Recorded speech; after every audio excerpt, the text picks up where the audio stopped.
बिहार अतिथि शिक्षक भर्ती 2023 के लिए आवेदन जो है वो 17 जुलाई 2023 से लेकर 20 जुलाई 2023 तक लिए जा रहे हैं। कार्यालय जिला शिक्षा पदाधिकारी के द्वारा चिन्हित विद्यालय में आपके द्वारा आवेदन लिए जाएंगे। आवेदन के उपरांत आपको वहाँ से रिसिप्ट दे दिया जाएगा। उसके अकॉर्डिंग जो है आगे बात बढ़ेगी। 21 तारीख को मेधा सूची बनना है और 23 तारीख को मेधा सूची का पब्लिकेशन होना है। फिर उस पर आपत्ति ली जाएगी और 24 तारीख को फाइनल जो है मेरिट लिस्ट बनेगा। जैसा कि आपको हमने पूर्व के वीडियो में भी बहुत सारी जानकारियां इसमें दे चुके हैं। हमारे पास कुछ कॉल्स आए और कमेंट्स भी आ रहे हैं, तो फॉर्म कहाँ से लें और इनकी योग्यता क्या है, इनसे संबंधित बहुत सारे हमारे मित्र लोगों ने फ़ोन किए हैं, साथ ही साथ कमेंट्स भी किए हैं। तो फॉर्म कहाँ से लें और योग्यता क्या है, इससे संबंधित चीज़ों को हम क्लियर कर दें कि फॉर्म कहाँ से लें। तो सभी जिला के वेबसाइट पर आप सबको पता होगा, जैसे कि अगर आप जिस भी जिला से बिलोंग कर रहे हैं, अगर आप अररिया जिला से हैं तो ararya.bih.nic.in पर जाएंगे तो वहाँ पर इससे संबंधित जानकारी उपलब्ध होंगी।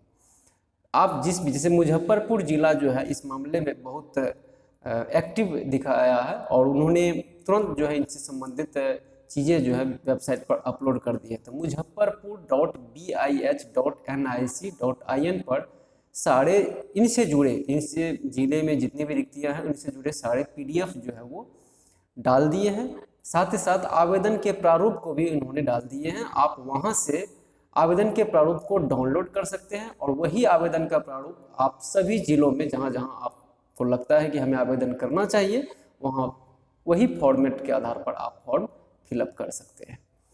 फॉर्म में आपको, जैसा पूर्व में ही हमने बताया, कि मैट्रिक से लेकर यानी 10th बोर्ड से ले 10th के सर्टिफिकेट, मार्कशीट प्लस उसके जो ओरिजिनल सर्टिफिकेट्स होते हैं वो उनके जीरोक्स लगेंगे।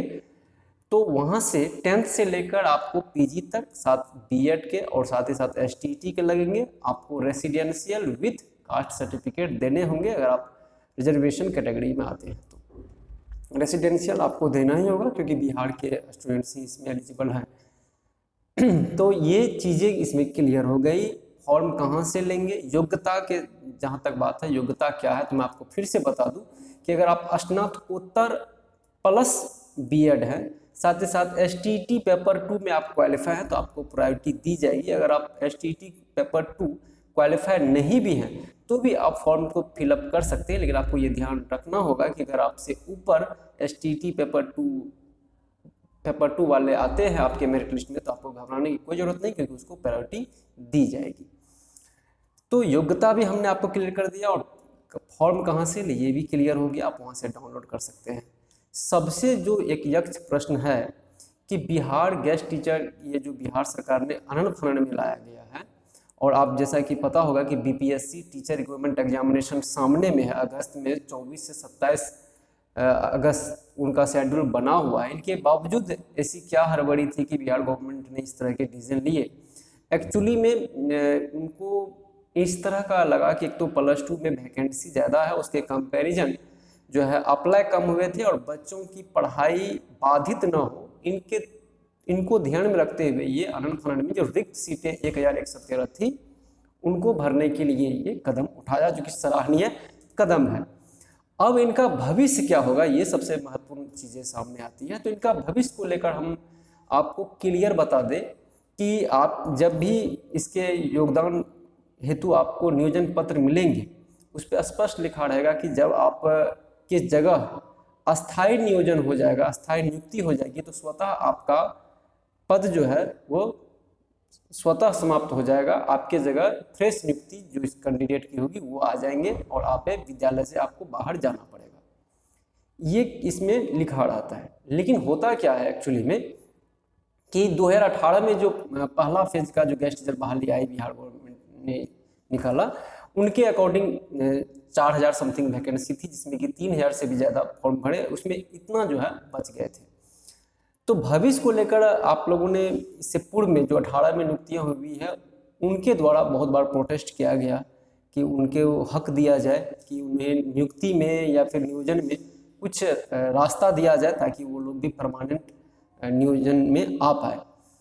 इस बार बीपीएससी टीचर रिक्वायरमेंट में भी अभी तक कुछ ऐसा दिखा नहीं है, जो अतिथि शिक्षक है उनके दृष्टिकोण से उसको कुछ बेनिफिट नहीं मिला है।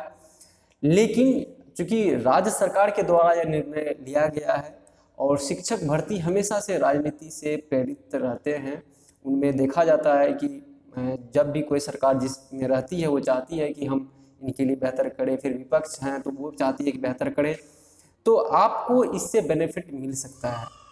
ये हो सकता है कि इस बीपीएससी टीआरई से अगर सीटें नहीं भरती है तो आने वाले जो वैकेंसी होंगे एसटीटी 2023 के बाद फिर जो बीपीएससी टीचर रिक्वायरमेंट होंगे उसमें आपको कुछ वेटेज मिले। जैसे कि अभी आप 40% क्वालिफाइंग है जनरल कैटेगरीज के लिए, तो हो सकता है कि जो अतिथि शिक्षक हों उसको 5% इसमें रिबेट दिया जाए, या रिजर्वेशन से हैं तो उसमें भी 5% रिबेट दिया जाए, या फिर कुछ अन्य जो है आपके लिए रास्ता दिया जा सकता है।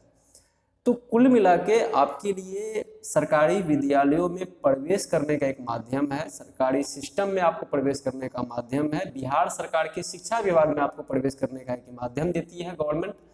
साथ ही साथ कुछ भी हो सकता है, आप सरकार के नज़र में रहेंगे अतिथि शिक्षक, तो जब इतने सारे नियोजन अस्थायी शिक्षक होंगे तो कुछ अतिथि शिक्षकों के बारे में भी सरकार जरूर अच्छा सोचेगी।